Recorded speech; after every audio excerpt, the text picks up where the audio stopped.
Welcome back to the summer series for the Tuck Shop podcast. I'm David. No, wait, you're David. And you're Matt. There we go. All right. It's summer. What are you going to do?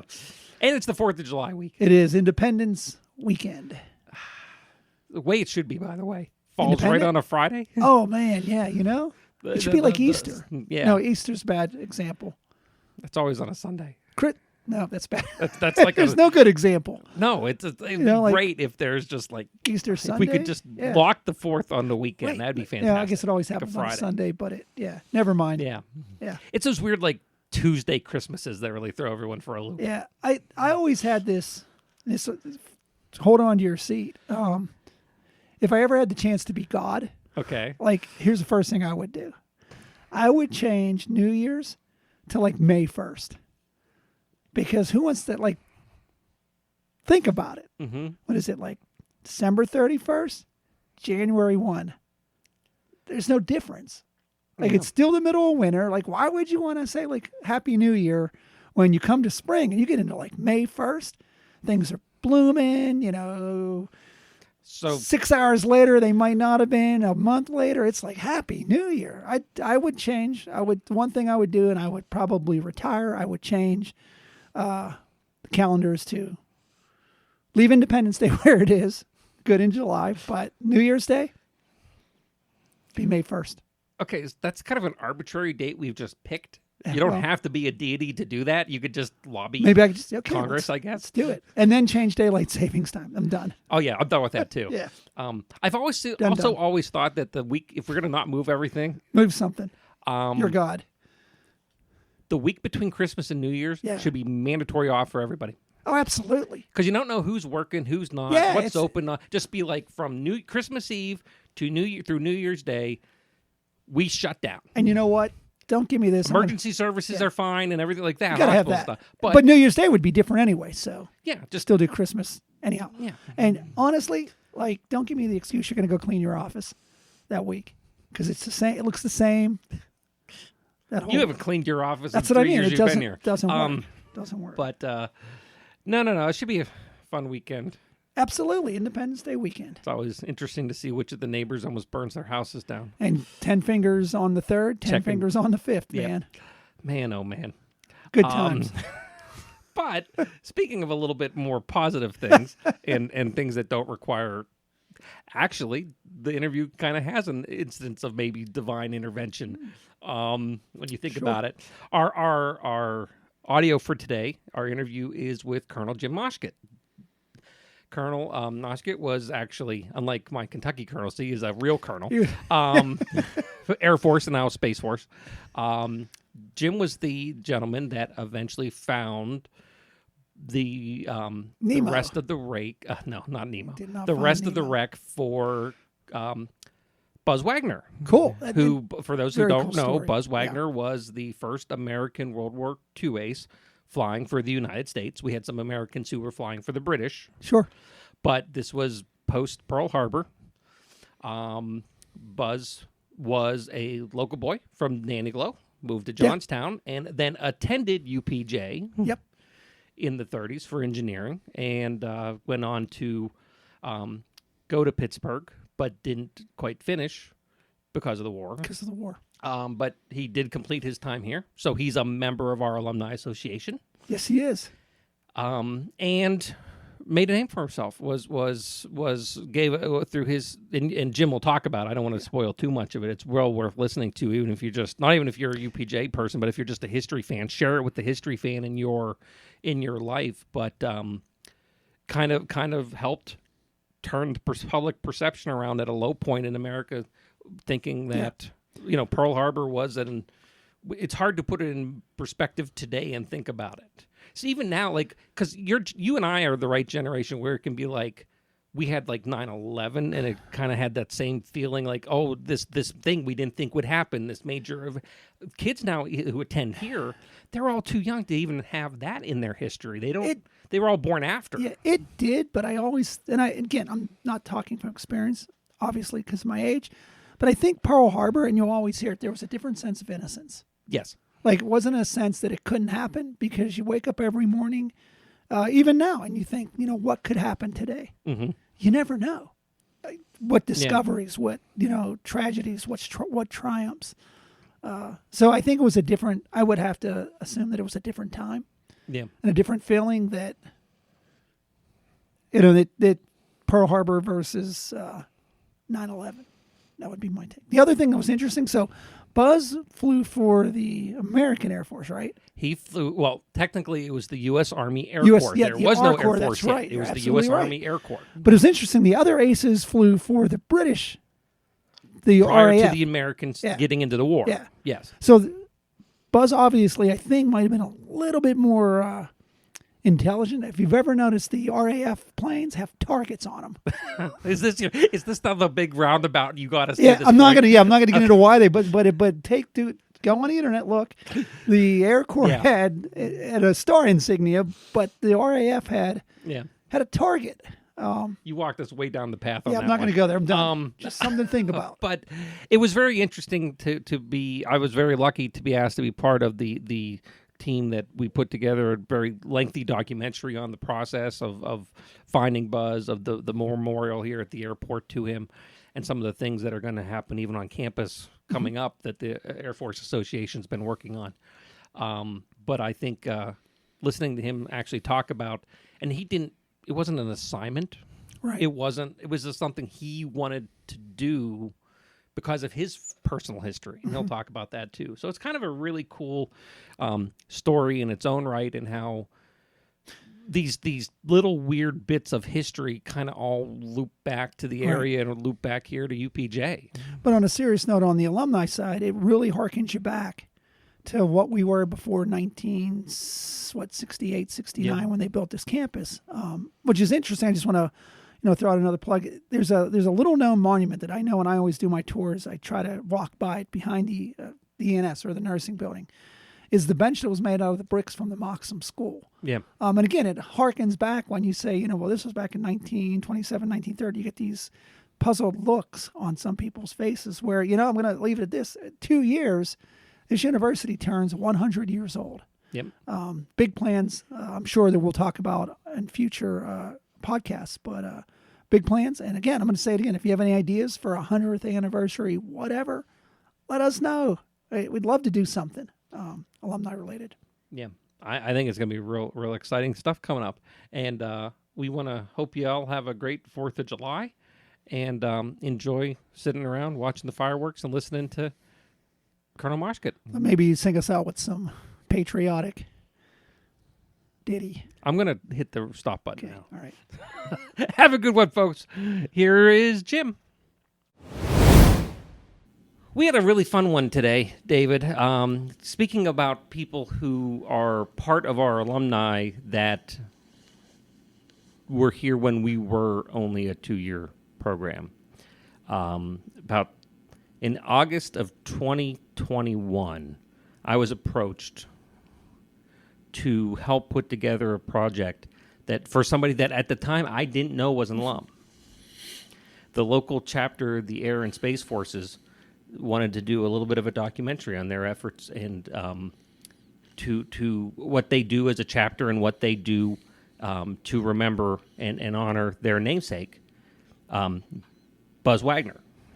For those of you who don't know, and actually I pulled this out from your bookcase. That's fine. Well, yeah, you didn't know. Put it back. I'll put it back. This is The Evolution of a College by Dr. Hunter. Long time. It is a very interesting read. It's a very good read as well. And I've got copies here if somebody was so inclined to really want to receive one. All the way through, I think it ends about 1990-ish, mid-90s. Yeah. But starting in the early part of the book, Dr. Hunter writes the following paragraphs. On December 12th, 1941, less than a week after the attack on Pearl Harbor, a time when most of the newscasts were still assessing the casualties and military damages in Hawaii, one uplifting news story came out of Lieutenant General Douglas MacArthur's headquarters in the Philippines. The story told of a young American airman, Lieutenant Boyd D. Wagner, who had dueled with Japanese Air Force on Luzon Island. Wagner was cited by the general for having shot down 2 Japanese fighter planes, following which he strafed 12 other planes on the ground, destroying 5 of them. The news item was especially meaningful to Johnstown area residents, for young Buzz Wagner was a graduate of Nanny Glow High School and attended the Johnstown Center of the University of Pittsburgh for 2 years as an engineering major. So through this process, I found that Buzz is a member of our alumni association, just like everyone who has appeared on the show. Yep. Documentary finally is done. We premiered it here on campus. The Air Force Association was kind enough to want to and asked to premiere it here on campus. You wanted to jump in? That documentary, again, I'll make it real easy for you on our Facebook page. That documentary is there. Yes. So if it's, I will link to the chapter 30-minute documentary. It's 40 minutes and there's a 15-minute version. Okay. A little more focused on the chapter, but there's both versions available at the webpage. But it's a little hard for us to talk to Buzz. More than a since podcast. He lost his life in a crash in Florida in over 80 years ago now. But I was reached out and was he was very gracious to give us a chunk of time. Colonel Jim Moschgat, former Air Force pilot, currently with Space Force. Technically they're Guardians, is the name of it. It's kind of interesting because I don't have much experience with the Space Force branch of the military yet. But Jim had a lifelong interest in Buzz Wagner and was actually not only working on a book about it, participated in the documentary, but is the individual that actually found the crash site of Buzz Wagner that was lost after they removed some of the debris, and actually was able to locate items from the plane itself, Buzz's watch, his Nanny Glow class ring, and even remains that they they were able to identify and bring back to town and reinter with what they had found originally in Grandview. There wasn't an alumni, Pitt Johnson alumni cling we on didn't the have windshield alumni. of the plane, on maybe. The P-40, no. But Jim was kind enough to give us a chunk of his time, and I wanted to let everyone listen to that interview. Cool. It just goes to show you never know what you're going to hear on the tuck shop, which was much like the tuck shop, an actual tuck shop where you kind of walked into the tuck shop and wasn't sure what conversation you were going to have or what you were going to overhear. So I think we're being true to the name of the podcast for sure. I'm excited. Great job. It was a great event, and it was very, very grateful that they wanted to allow me to help, and we could help even have the event on campus. But I say we go and listen to Past Me with Jim. Sounds like a plan. I'm very thankful today to actually now get to expand on what we were talking about and welcome Colonel Jim Moschgat to the show. Jim, thanks for taking a little bit of your time to talk to me today about both your background as well as your background as far as Buzz Wagner goes. Oh, you're very welcome, Matt. Thanks for inviting me. Talk a little bit, just for anyone who other than me, who would probably be listening, who wouldn't know your background. What is your career background? Career background, I've been with the Department of the Air Force my entire adult life, basically. I went to the Air Force Academy in 1973, graduated in 1977, and from there went to pilot training. And I was a pilot for 30 years, primarily flew F-4s, F-16s, but I also spent some time in training command. I was a T-38 instructor pilot, a T-6 instructor pilot. Fortunate enough to command twice at the squadron level, once as a group commander and then as an expeditionary wing commander in the desert during Operation Rocky Freedom. I ended my career at Maxwell Air Force Base at the Air Command and Staff College as a vice commandant. And then from there, I retired and was hired to work at the National Security Space Institute in Colorado Springs, which and the NSSI, as we call it, is basically a school that provides professional continuing education for all the Department of Defense and allied space professionals, not NASA, but the military people that are in the space business, and then along with a lot of the rest of the Air Force people. When the Space Force was created, my organization became part of the Space Force. So technically, today I'm a guardian. Quite a career. I would be remiss if I didn't dig into that just a little bit. Thinking back to when you first started in the 70s, to be able to say you're a Space Force guardian in 2024, would you have thought about that in any realistic sense? Absolutely not. I knew from a very early age that I wanted to be a pilot, and specifically to be a fighter pilot, and I was very blessed to be able to follow that dream. As a matter of fact, what got me started, I actually remember going up to the Johnstown airport and watching the Thunderbirds fly as a little kid, and I was sitting on my dad's shoulders and watching the Thunderbirds fly over in their F-100s, and I knew from that moment I was hooked. But as far as did I ever think I would be part of the Space Force? Absolutely not. I think we're doing a lot of great things in the Space Force today. I think it's absolutely vital for our national defense that we have a Space Force with a group of folks that are purely devoted to that arena, which is now a warfare arena, which it never was before. And I am very blessed to be a part of the organization that is growing the culture and the future leaders of that force. It's so exciting to hear that and just see how that has progressed, even in the last, well, not just recent years, it has been the recent years, and how this is one of those things where you don't, it has that same sight of feeling when you have talked to folks who were around, well, or at least read interviews when it went from U.S. Army Air Corps to Air Force. Right. My dad was part of that. So it's going to be one of those neat things about history that will be part of history for a long time, I'm sure. Absolutely. We're still having our growing pains, but making a lot of great strides. Kind of the idea of history opens up.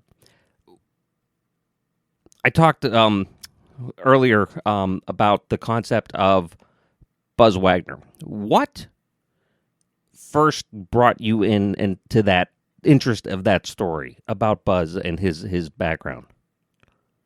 It's sort of interesting. It takes me back to really my childhood. My grandparents lived in a house over on the Johnstown, I guess it was called the Johnstown Bypass at the time.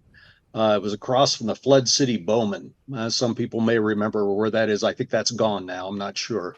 I think But so, yeah. My grandparents had 3 pictures on the wall, and they were lifelong Democrats, had lived through the Depression, obviously, and they had a great admiration for FDR.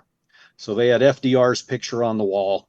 They had JFK's picture on the wall, and they had Buzz Wagner's picture on the wall in their living room. Those were the 3 pictures that hung up. And I remember as a little kid sitting there looking at that picture, and my grandmother telling me stories about Buzz. And of course, even today, a lot of rumors persist about Buzz, and some of the stories she told me were pretty fantastical, right? I mean, one that persists was that, Buzz disappeared in a swamp and was eaten by alligators, and as a little kid, you're just, from Pennsylvania, who'd never even seen an alligator. That just amazed me. It's imagination fuel. Exactly. So, but as I grew up and of course got into the flying business, and then eventually when I got to Air University at Maxwell Air Force Base, that is the site of the Air Force Historical Research Agency, and they have files there on different Air Force units and Air Force figures from the past. And so one day I had a free moment and I just walked over to the Historical Research Agency and thought I'd see what they had on Buzz. And I was shocked to realize they had one folder, and in the folder was an article from Life magazine. There was just a few odds and ends and a couple of newspaper clippings, and that's all they had. And I thought that was quite a tragedy for the first Army Air Force ace of World War II to have so little recognition in the Air Force. And then, of course, I realized that a lot of people in today's Air Force didn't even know anything about Buzz. And so that piqued my interest and really got me going in my later life about trying to tell his story. And that effort took you to effectively the very spot where Buzz lost his life. It did. How did that process come about? Where you decided, I've done enough research, and I'm now going to venture into the field? Because there's a big, especially with being a show about alumni and UPJ, the idea of doing research is not foreign to anybody, as in a college, but going actually out to explore. What was that like? Well, in my active duty time, I was a trained Air Force accident investigator. I investigated 2 Air Force Class A mishaps. One was a T-6 and another one was a T-38 crash. Fortunately, all the pilots survived in those. But so I was trained in aircraft and accident investigation. And one of the things I learned through my research on the internet and the Historical Research Agency, and I've been to the Air Force Museum at Wright-Patterson, I've been to the Smithsonian, I've been to the Library of Congress and doing research there. One of the things I learned was that the Army never really explained why Buzz disappeared and why his airplane crashed, which is a very odd thing. But when you think about World War II, there were absolutely thousands of airplane crashes. Now, I'm going to get this wrong. Somebody's going to critique me, but I think there were like 15,000 aircraft crashes during World War II, during training here in the United States. So it's not surprising. I think there were like 35 Army Air Force pilot aircraft that were lost on the day Buzz crashed. Oh my! So I mean, there were airplanes going down all over the United States. But at the time of Buzz's disappearance, the search that went on for him across the United States was greater than the search for Amelia Earhart. As a matter of fact, it was probably at the time the greatest search for any missing airplane at the time. So I thought, with my background and realizing that the Army had never explained why Buzz crashed, how he disappeared, I thought if I could find his crash site, I might be able to find something that indicated why he disappeared and died on that particular day. So it started my search. So I got the World War II accident report, which is available. And from that report, I narrowed it down by a 10 by 10 area, 10 miles by 10 miles. So that's 100 square miles. And I thought I would just start driving down to see if I could find it. So my wife joined me, and we drove down from Montgomery, Alabama to Eglin, Florida, about once every 3 weeks or so, and began to just roam around the countryside. And a lot of this was on the Eglin Range Complex, which the part I was on was open to the public. But we just started looking in that particular area, and we'd pick 1 square mile area and we'd look, and then we'd look in another. And also as part of that, what I would do is I'd go to local restaurants and cafes and coffee shops, and I'd look for some old guy, and I'd saddle up next to him and say, "Hey, do you know anything about this?" Unfortunately, of course, Florida has had a lot of movement, a lot of people incoming over the years. But eventually I did find an old timer that knew where the crash was. I think he was 12 years old at the time. And he kind of helped me narrow that down. So that's how we started looking in that area.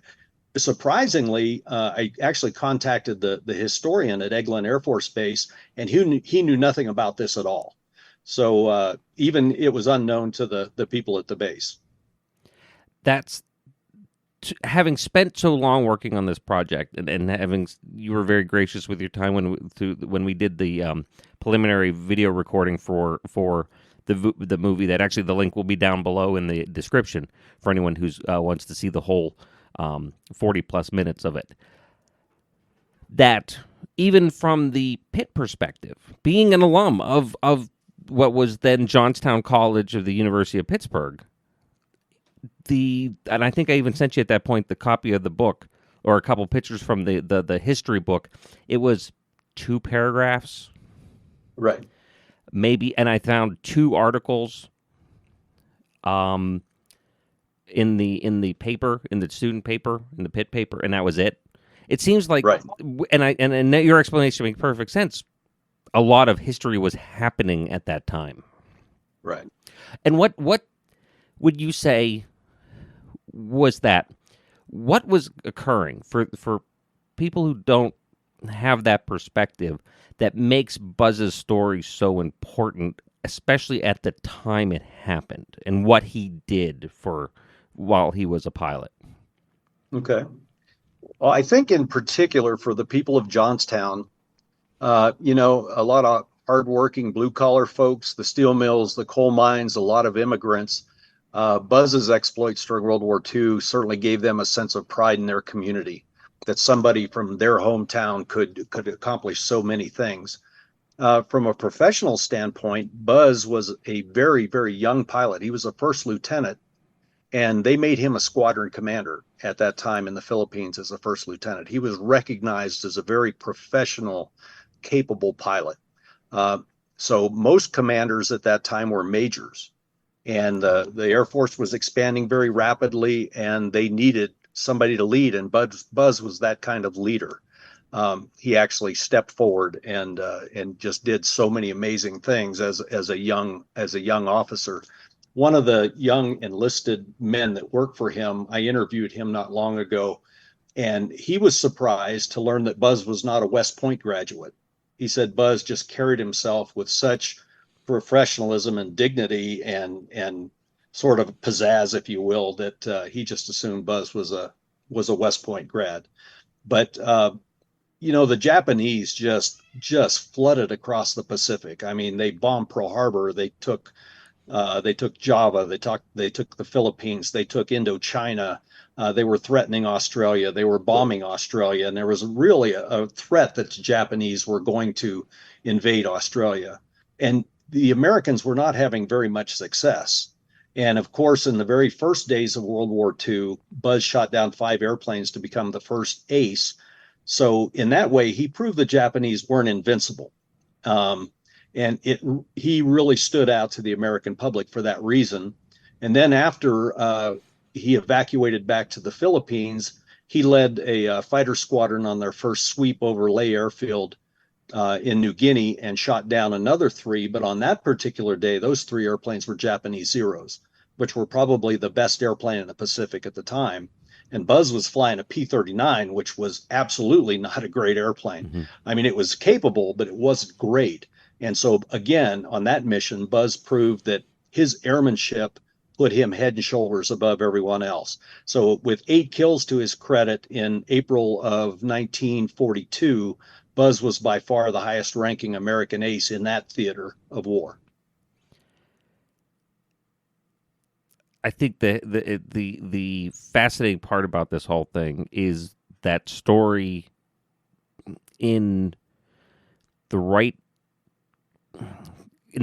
combination of time and place becomes what your work has been able to start building towards a well-known national story of part of American history that you've almost rediscovered in a lot of ways. Did that ever cross your mind? That you've talked about the examples of here's a file folder with 2 or 3 things in it.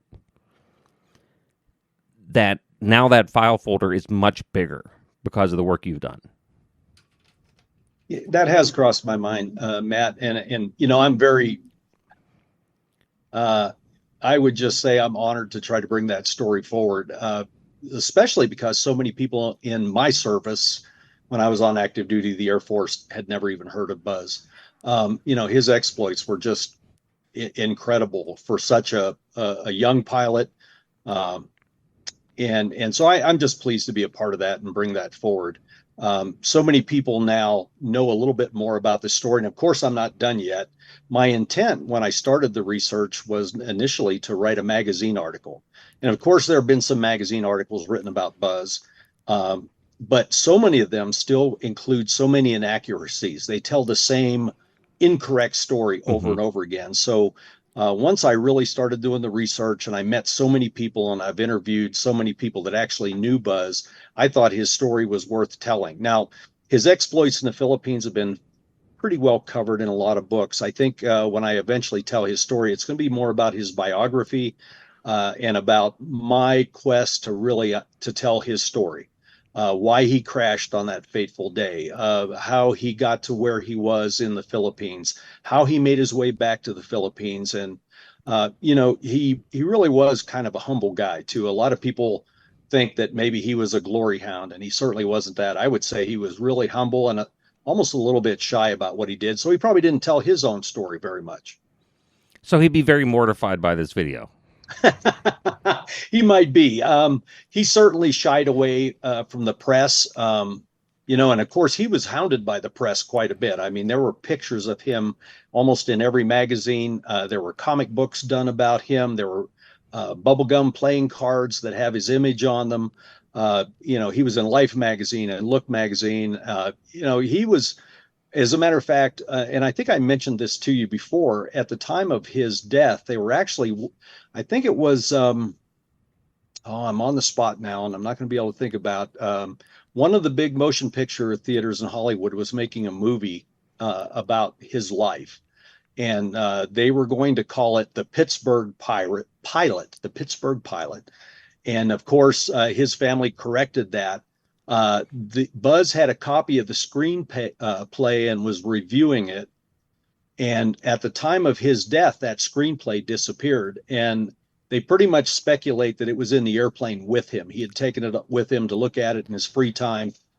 Because when they eventually found the airplane in January of 1942, there were papers fluttering all around the crash site. And of course, they had been weathered by the weather. And so when that screenplay disappeared, my understanding is the movie company put the money into the movie Flying Tigers with John Wayne. Oh, so wow. Buzz's movie never got made. But we got Flying Tigers. Yeah, we got Flying Tigers. That is a very interesting little piece of movie history. Yeah. I've been very thankful for this project, and Jim, both for your time to participate in the production of the movie part, and as well as joining us and telling that, and in your story and how it has brought to light Buzz's story, because it really has been a joy to open up a little piece of our history from the university perspective too. That I've been on campus a lot of years, and it's not something that has ever really passed the radar for a lot of people. And even in talking and inviting people to attend the premiere never knew that, didn't know that part of the story. Yeah. So go ahead. Well, I was going to say, part of what I'm hoping, Matt, is maybe if somebody hears part of this or sees that, we can unravel maybe part of the mystery as to why Buzz left the university early. I haven't met anybody that really can give me a definitive reason for why he didn't complete his 4-year degree in aeronautical engineering. However, the speculation is, for most people that knew him, is he knew war clouds were on the horizon. America was most people knew that America was eventually probably going to get into the war in some form or fashion. Mm-hmm. And I think Buzz always did want to be a pilot, and he saw that as an opportunity as FDR began to build up the Air Force and get ready for war, that Buzz thought it was time to leave. So he gave up his academic career to go be a pilot. And I think that's one of the things that made him a good pilot was being an aeronautical engineer. I spoke to a guy, Joe Moore, who was a fellow squadron commander with him in the Philippines. And he said that when they got their new P-40s, Buzz actually went out and glued pieces of yarn to the wings and then took the airplane up and Max performed it and then put it into stalls and different things. And he would sit in the cockpit and look out and watch the way the yarn moved on the wings. So he knew exactly when a stall was beginning, when he was maximizing the airplane's performance. So again, I think Buzz's time at Johnstown, there at the university, actually probably set him up to be a good pilot. That's just a really cool part of our history that never until this project, until you talked about that, never has been out there for people to know about. And doing that, digging after our first round of interviews, video interviews for the movie, looked through Pitt's records. He did complete the time he could in Johnstown, so he is an alum of Pitt Johnstown, but you're right, didn't finish Pittsburgh, right? Because you couldn't do a 4-year program here until 74, which Oh, had I been didn't well know that. after Buzz's death. Okay. But there was nothing in all those records are gone Yeah. from Oakland. Couldn't find Well, anything and on that. that's true for his time in the Philippines too. The Japanese, of course, when the Japanese invaded the Philippines, they burned all the records before the Japanese could get Sure. there. So records about Buzz's squadron, his heroics, his medals, things like that, most of that got burned and destroyed. And so that's why there's so little history available other than individual personal histories about people who knew Buzz and others. If somebody does have something, if they hear it or knows, an alum is listening and say, oh, my parent or my grandparent knows that or has something, is there a place we can direct them to let you know that you're comfortable sharing? I actually have an email address set up purely for research, and that is buzzresearch@aol.com. So buzzresearch, all one word, easy to remember, at aol.com. And I'm probably one of the few guys less, maybe 5 guys in the world that have AOL. But oddly enough, you're two of them I know, and they're all Air Force. Both of you are Air Force. So yeah, we know what we like. I guess that's the hey. If it works, I've spent enough time around all of the Air Force veterans and the association in the last 3 years. If it works and it's solid, I understand. Because if you're in an airplane, you want it to work and you want it to be solid. So that's exactly right. So if anyone finds anything or knows something, please reach out. Jim, I want to thank you for taking almost over 20 minutes with us here today and telling your part of this story and how it's added and kind of getting all of us to know Buzz a little bit better as one of our alum. Yeah, my pleasure, Matt. Thank you so much for having me. The Tuck Shop podcast is recorded live on the University of Pittsburgh at Johnstown campus. Update your contact information with us by visiting johnstown.pitt.edu/alumni. Connect with us online via Facebook and LinkedIn, or consider donating to the university at give2, that's giveto.pitt.edu/giveupj.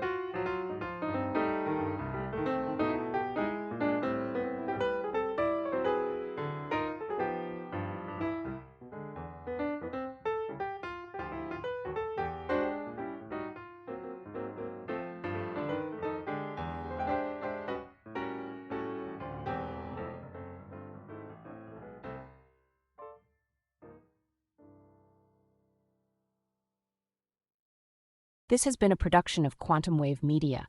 Views expressed do not necessarily reflect the opinion of the University of Pittsburgh at Johnstown.